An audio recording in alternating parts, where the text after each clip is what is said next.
कर सकता हूँ काम। चलो इसको अपन आगे बढ़ाते हैं अपने समायोजन को। कुसमायोजन के कारण, टॉपिक का नाम क्या है? कुसमायोजन के कारण पढ़ रहे हैं। तो पहला है व्यक्तिगत कारण, और व्यक्तिगत कारण में है जो पहला पॉइंट है कौन सा? किसी भी प्रकार का कोई अगर व्यक्ति को शारीरिक दोष है या रोग है तो फिर समायोजन में समस्या आएगी, स्वाभाविक सी बात है। ग्रंथि विकार है, बहुत बार अपन सुनते हैं ना कि ज्यादा या कम होने के कारण स्राव। निम्न बुद्धि लब्धि, अगर व्यक्ति का आईक्यू है जो कैसा है, लो है, तब भी समायोजन में समस्या हो सकती है। वंशानुक्रम के कारण, हेरिडिटी के कारण भी हो सकता है। मनोवैज्ञानिक कारक में जो कुंठा है, प्रेरणा का अभाव है और तनाव है, इसके कारण व्यक्ति कुसमायोजित हो जाता है। ये पहला हो गया व्यक्तिगत में। दूसरा यहाँ से दे रखा है पारिवारिक कारक। पारिवारिक कारण में सबसे पहला पॉइंट देखते हैं अपन, वो क्या देखते हैं? पारिवारिक निर्धनता, यानी गरीबी के कारण है जो व्यक्ति में क्या हो सकता है? कुसमायोजन हो सकता है। कुसमायोजन के कारण पढ़ रहे हैं अपन। और इसीलिए आजकल जो व्हाट्सएप यूनिवर्सिटी के डायलॉग में देखा होगा ऐसे कि भाई गरीबी में आप जन्मे हैं उसकी वो कोई बात नहीं है, आपकी कोई जिम्मेदारी नहीं थी, लेकिन लास्ट एंड फाइनल जब समय आए उस समय अगर आप इसी स्थिति में है तब फिर गलती किसकी है?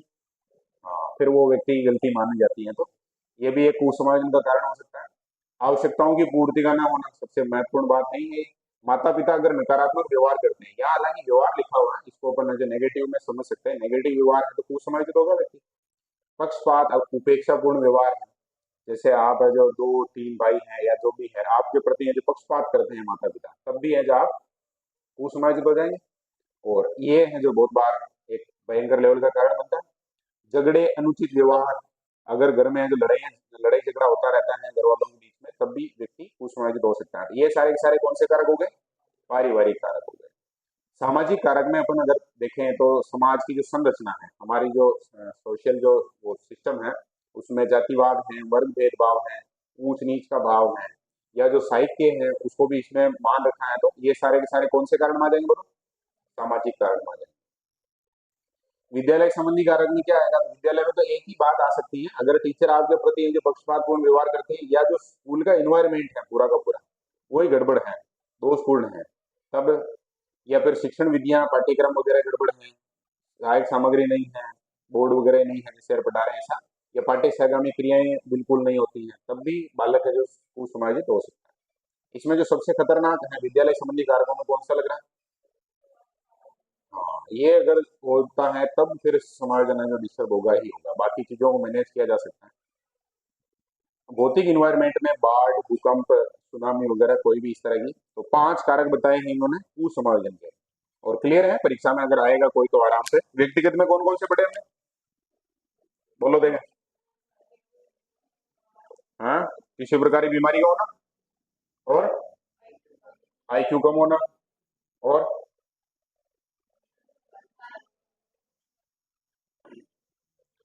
शारीरिक दोष है, ग्रंथि विकार है, आईक्यू कम होना, वंशानुक्रम कारण है, और मनोवैज्ञानिक कारण, ये सारे किसमें आएंगे? व्यक्तिगत में आएंगे। बाकी तो वो नाम से स्पष्ट है लगभग। आगे कुसमायोजन पहचानने की विधियां क्या है, तो विधियां ही लिखा हुआ नहीं, तो विधियां कौन कौन सी हैं? देखो, कुसमायोजन को पहचानने की तो बात करते हैं अपन। पहला है निरीक्षण, दूसरा है क्या?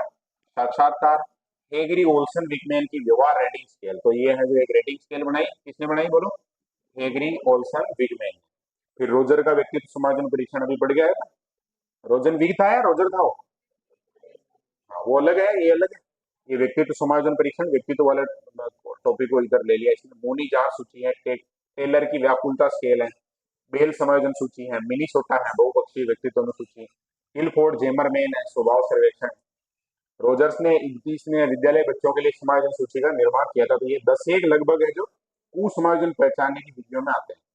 दो है जो मुख्य है, निरीक्षण और, निरीक्षण में क्या होगा? आप जैसे निरीक्षण कर रहे हैं, बालकों को देख रहे हैं, तो उसमें जो वो कुसमायोजित है तो उनका हाव भाव व्यवहार है उससे पता चल जाएगा। या आप बात करते हैं, साक्षात्कार का मतलब सामने वाले बालक से बात करते हैं, तब भी ये चीजें जो निकल के आ जाएगी। फिर ये जो नाम दे रखे हैं विद्वानों के, ध्यान रख लेना, मिनीसोटा, बेल, मोनी, टेलर, रोजर, विलफोर्ड, रोजर्स, ये नाम जो अपन सुनते रहते हैं इधर साइकोलॉजी में चलता है इनका नाम। अब समायोजन तंत्र के प्रकार की बात कर रहे हैं, तो समायोजन तंत्र मनोवैज्ञानिक प्रक्रियाएं जो तनाव, दुश्चिंता या संघर्ष से निपटने में मदद करती हैं। इसमें जो पहला है परिहार तंत्र। परिहार का मतलब होता है उसको हटाना। ये तब होता है जब व्यक्ति किसी समस्या या तनावपूर्ण स्थिति से बचने की कोशिश करता है, जैसे उसका सामना न करना या उसे नजरअंदाज करना। यह स्थिति से दूरी बनाने पर परिहार का मतलब होता है अपने आप को वहां से क्या कर दो, दूर कर दो। संज्ञानात्मक पुनर्गठन, अपने आप बहुत बार पहले जो अपन पढ़ते हैं, जैसे एक वो कोई दोहा आता है शायद तक, पूरा रिकॉल नहीं कर पा रहा हूँ, लेकिन एक उसमें लाइन है, काटे चाटे स्वांते दो भांति बिखरी। यानी कि कोई अगर गड़बड़ व्यक्ति है तो उससे बहुत ज्यादा नजदीकी भी अच्छी नहीं है और बहुत ज्यादा दूरी भी, मतलब मीडियोकर होकर चलना चाहिए, वो वाली स्थिति। संज्ञानात्मक पुनर्गठन, यह एक सचेत और सकारात्मक प्रक्रिया जिसमें व्यक्ति अपनी नकारात्मक सोच को बदलकर तनाव से निपटता है। उदाहरण के लिए, मैं असफल हूं के बजाय क्या कर दे, इसके बजाय क्या होना चाहिए बोलो, मैं कोशिश कर रहा हूँ। और मैं कोशिश कर रहा हूँ को भी और थोड़ा बढ़िया करना चाहिए तो मैं पूरी कोशिश कर रहा हूँ, है ना, ऐसा भी किया जा सकता है। और पूरी कोशिश ही करनी चाहिए सबको, तभी अगर कोशिश कर रहे हैं तो उसमें जो काम गड़बड़ नहीं होना चाहिए, पूरा ही हो तो ज्यादा बढ़िया है। पलायन द्वारा, पलायन में क्या चीजें आ जाएगी, जब व्यक्ति वास्तविकता या दुश्चिंता से बचने के लिए शराब है, नशीले पदार्थ हैं, व्यसनों का सहारा लेता है, अस्वस्थकर समायोजन तंत्र है, गड़बड़ है। गाना सुना होगा,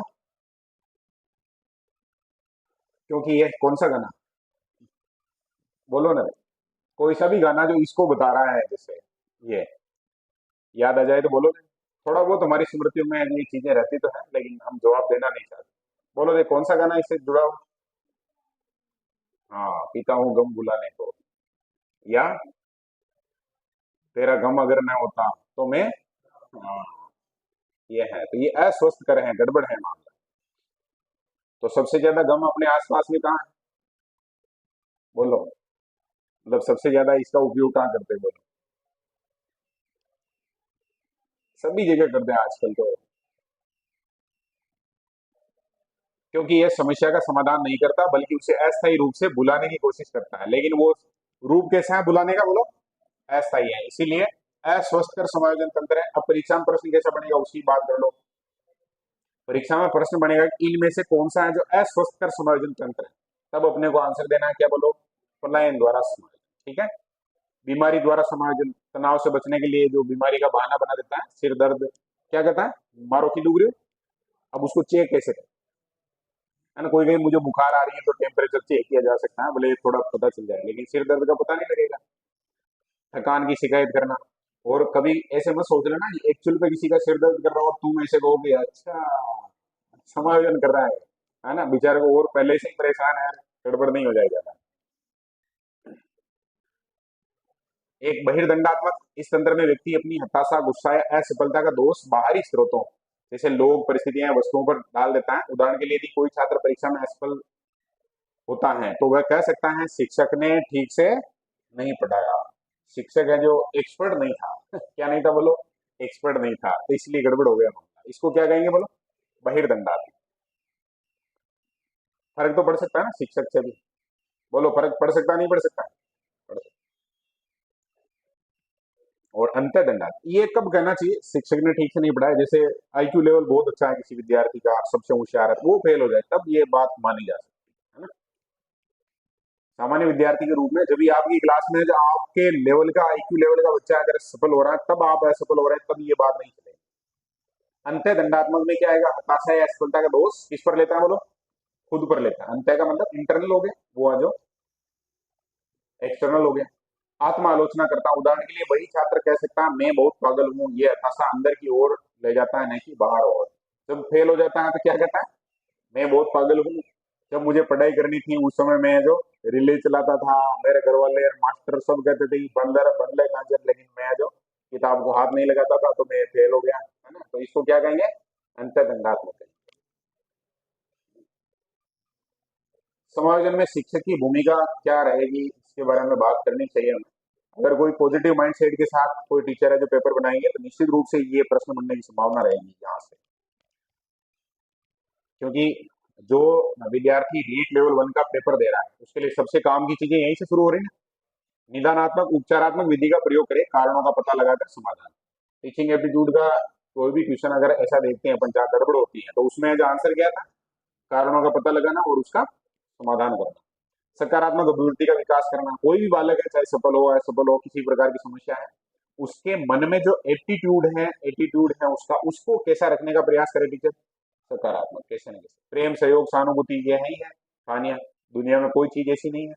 अपने कबीर दास जी तो कह के गए ना, क्या कह के गए बोलो?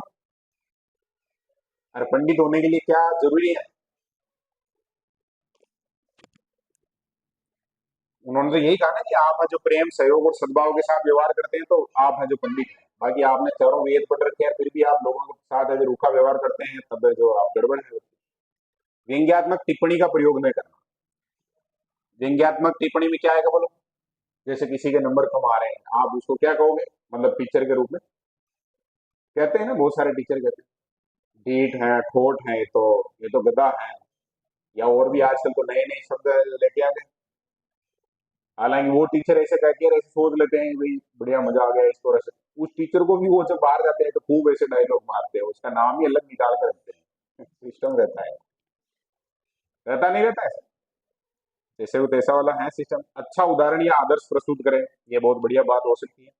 सामाजिक नैतिक मूल्यों और हस्तकौशल की शिक्षा दें, निर्देशन और परामर्श का प्रयोग किया जाना चाहिए। विद्यालय का जो वातावरण है उसको कैसा बनाया जाए? उत्तम वातावरण बनाया जाए। जैसे मान लो कोई विद्यार्थी है, उसकी जो टेस्ट में नंबर कम आ रहे हैं या शैक्षणिक उपलब्धि है जो कमजोर है, तो और फील्ड में वो बहुत अच्छा हो सकता है। जैसे गेम्स में अच्छा है तो उसको जो गेम्स में है जो खूब प्रमोट करना चाहिए। उसके लिए जो वातावरण ऑटोमेटिक कैसा हो जाएगा? उत्तम हो जाएगा।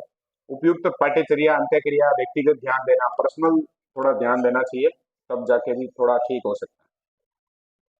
पर्सनल ध्यान देने का मतलब क्या हो जाएगा? जिससे कोई बालक है जो थोड़ा उदास या कम पढ़ता लिखता है या होमवर्क नहीं करके लाता है, तो व्यक्तिगत रूप से उससे बात करके कि भाई क्या समस्या आ रही है, पेन पेंसिल कुछ नहीं है ऐसा कुछ।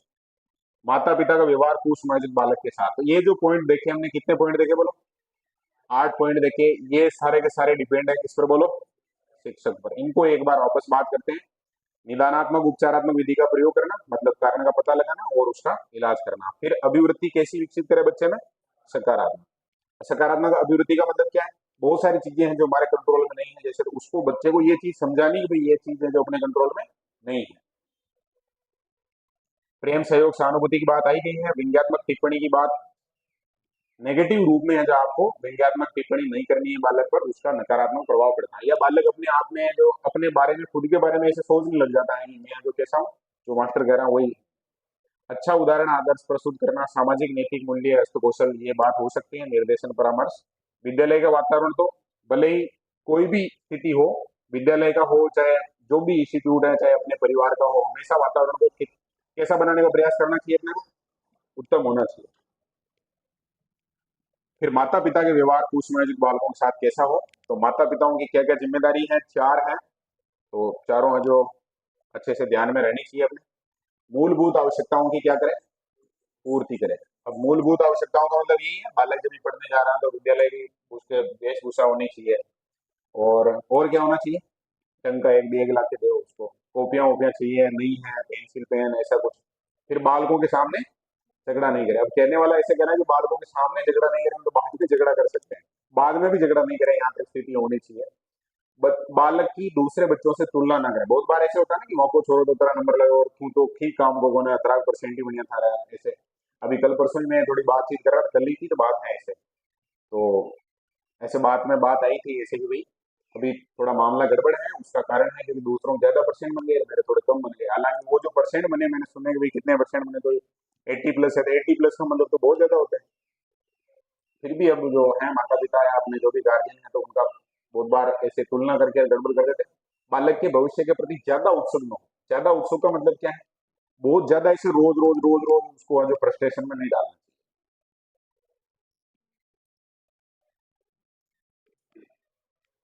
समायोजन विशेष। हाँ चलो बताओ, देख माता पिता के 4 पॉइंट क्या क्या? मूलभूत आवश्यकताओं की पूर्ति करना, और क्या?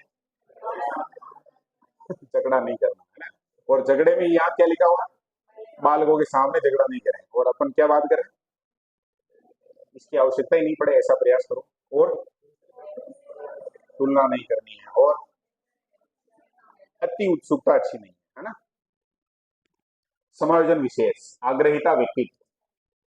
निवेदन को स्वीकार न करना, ये क्या है? समायोजन विशेष। किसी आग्रहिता व्यक्तित्व क्या है? देखो देखें, किसी के निवेदन को स्वीकार ना करना, बिना आत्मचेतना के विचार व्यक्त करना, खुलकर संवेग व्यक्त करना, ये कौन सा व्यक्तित्व हो गया?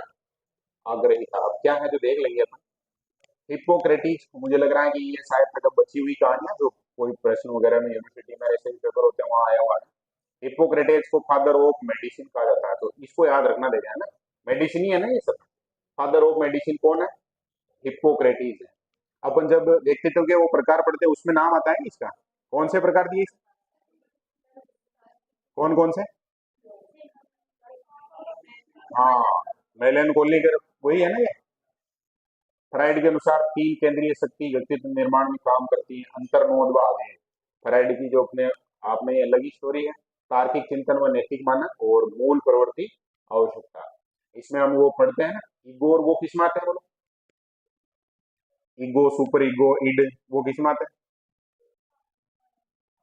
आकारात्मक में आते हैं, है ना? ऐसा कुछ तो इन्होंने ये है, व्यक्तित्व निर्माण में भी तीन केंद्रीय शक्तियों की बात की है, एक अंतर्मोद की, एक तार्किक चिंतन की, और एक मूल प्रवृत्ति। वैसे मूल प्रवृत्ति में तो किस विद्वान का नाम आता है? ये कुछ क्वेश्चन है, देख लेंगे इनको, है ना। तो यहाँ ये अपना समायोजन वाला टॉपिक क्या हो गया बोलो? कंप्लीट हो गया। और मुझे लगता है ठीक ठाक स्थिति में है, बहुत ज्यादा इतना डीप दे रखा है इसमें, लेकिन डीप याद नहीं होगा तब भी मेन में जहां से प्रश्न आए हैं उसके आसपास की चीजें तो अपने कंप्लीट होनी ही चाहिए। एक 8 वर्षीय बालक अपने छोटे भाई की तरह घुटने पर चलता है, तो इसको तो क्या बोलते हैं? प्रतिगमन बोलते हैं। क्लियर है ये तो? कौन सा समायोजन का प्रत्यक्ष तरीका है? लक्ष्यों को क्या? प्रतिस्थापन। लक्ष्य प्रतिस्थापन है जो हमेशा ही कौन से तरीके में आ जाएगा? रिद्धिमा ध्यान की कमी से पीड़ित है, अभी बात कर ली हमने, इसको भी क्या कहेंगे बोलो? प्रतिगमन कहेंगे। इस रक्षात्मक तंत्र में एक व्यक्ति अपने काल्पनिक जगत में अपनी अनगिनत इच्छाओं को पूर्ण कर तनाव मुक्त हो जाता है, तो इसको कहते हैं डे ड्रीमिंग, है ना, फैंटेसी। डे ड्रीमिंग भी बोलते हैं, दिवा स्वप्न बोलते हैं। रमेश को पारिवारिक समारोह में भाग लेना पसंद नहीं है और अपनी माता को उदासीन रखना भी नहीं चाहता। यहाँ संघर्ष अब क्या है? वो मम्मी कह रही है उसको कि भाई मेरे को लेके चल वहाँ मोटरसाइकिल पे, है ना। अब वो उदासीन रखना भी नहीं चाहता और फिर पारिवारिक समारोह में भाग लेना उसको पसंद नहीं है, तो इसको क्या कहेंगे बोलो? परिहार परिहार परिहार परिहार कहेंगे क्या? ओके, नेगेटिव है क्या? क्योंकि भाग लेना पसंद नहीं है और फिर इधर भी नहीं रखना चाहता। तनाव को कम करने के लिए अचेतन मन का प्रयोग करना क्या कहलाता है बोलो? बोलो न रह गया इधर ही, रक्षात्मक युक्ति है ना, डिफेंसिव मैकेनिज्म। समायोजन के संदर्भ में निम्नलिखित में कौन सा कथन है जो गलत है? तो ये निरंतर चलने वाली प्रक्रिया है। नहीं आ गया? नहीं आ गया मतलब ये गलत है, गलत है मतलब इस प्रश्न का सही उत्तर है। तनाव कम करने की प्रत्यक्ष विधि पूछी है, बाधा का क्या कर दो? विनाश कर दो। समायोजित व्यक्ति का लक्षण है, तो समायोजित व्यक्ति है जो कैसा रहेगा बोलो? संतुलित रहेगा। कमजोर बालक जो कि पढ़ाई में कमजोर है, की क्षतिपूर्ति खेलों में कर सकता है, ये किस प्रकार की क्षतिपूर्ति में आएगा भाई बोलो? अतिरिक्त, अरे बोलो, प्रतिस्थापन क्षतिपूर्ति। ये वही है, पहला स्थान लाता है बालक विकलांग। एक खिलाड़ी खेल में भाग लेना पसंद करता है परंतु वह किसी प्रकार की चोट से भी बचना चाहता है, तब कॉन्फ्लिक्ट कौन सा हो जाएगा बोलो देगा? स्वीकार्य, स्वीकार्य, अस्वीकार्य, मतलब कि तीसरे नंबर वाला।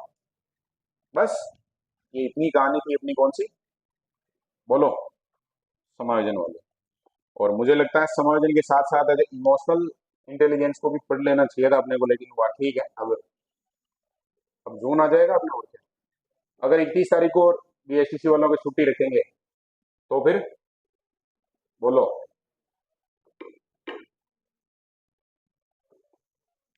तो मैसेज आ जाएगा, वैसे कोई तकलीफ नहीं है। इसको तो बंद करें।